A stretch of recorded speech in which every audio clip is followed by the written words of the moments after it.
Hi, my name is Mackenzie Weatherspoon, aka Mo Money. I'm here at Jake's Archery in Orem with my brand new PSC Phenom Short Draw. I'm getting ready for Vegas and I want to shoot this one there, and I'll tell you why I'm going to shoot this bow there versus any other bow on the market. One reason is because it's extremely inexpensive and high performing. This bow has brought me so many 300s and I am in love with it. Another reason why is because the draw length is so universal. For me, being a growing archer constantly, I always need to change my draw length. I am short, but believe it or not, I do grow. So I change my draw length anywhere from once or twice a month. And personally, my dad is always out of town, so I cannot depend on him to change my draw length when he's on the other continents in the world. So it's extremely easy, and I'll teach you how I do it. One way that you can shorten or lengthen your draw is by using this peg. This peg right here moves it in half-inch increments, all the way from 23.5 inches to 29 inches.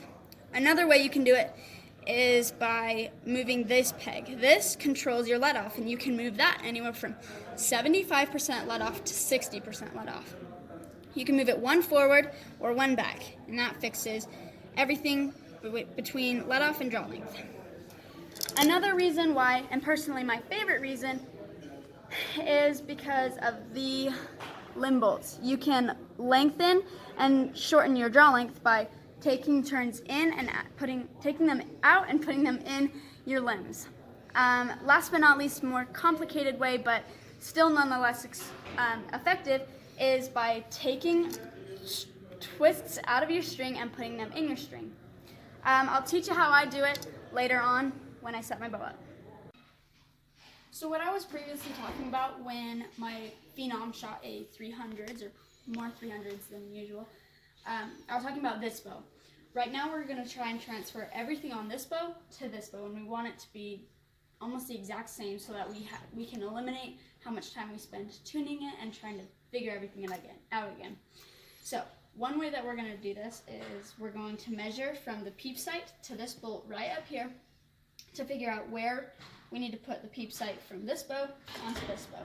And so how I'm going to do that is I'm going to put the bolt right, so it's 0 is right in the middle. And I'm going to pinch it and bring it down to the center of the peep. So it looks like it's 32.5. So I'm just going to measure, or mark that measurement down, so I know where to put it on the new bow. And we're going to do the exact same thing with the D-loop. Place this right here, hold it down, bring it down to the center of the D-loop, and it looks like 43. We're just going to go from the middle of the D-loop, so 43 centimeters. And now we have both of these measurements, and I know approximately where to put each one of the D-loop and the peep on the new bow. So right now, we're trying to figure out my draw length so that I can match it to that bow. Right now this bow shoots really well for me, and I want that bow to shoot really well for me. So I'm going to make it the exact same draw length by using the Hooter shooter and just drawing back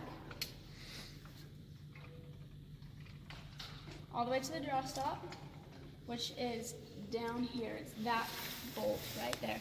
And you want that to just touch your string very, very lightly.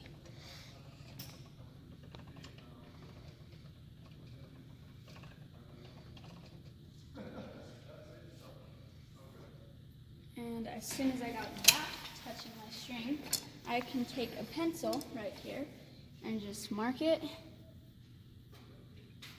so that when I put my new bow on the Hooter shooter and I pull it back, we want it to come to the exact same mark. Therefore, it's the exact same drawing.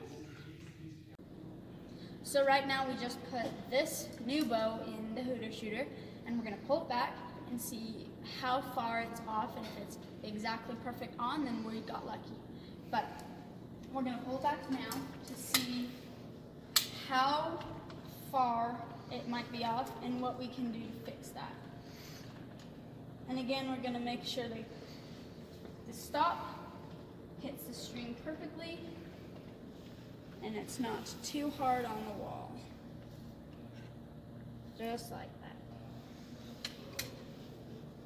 So we can see that my line is pretty much on, which is good for us. Good news.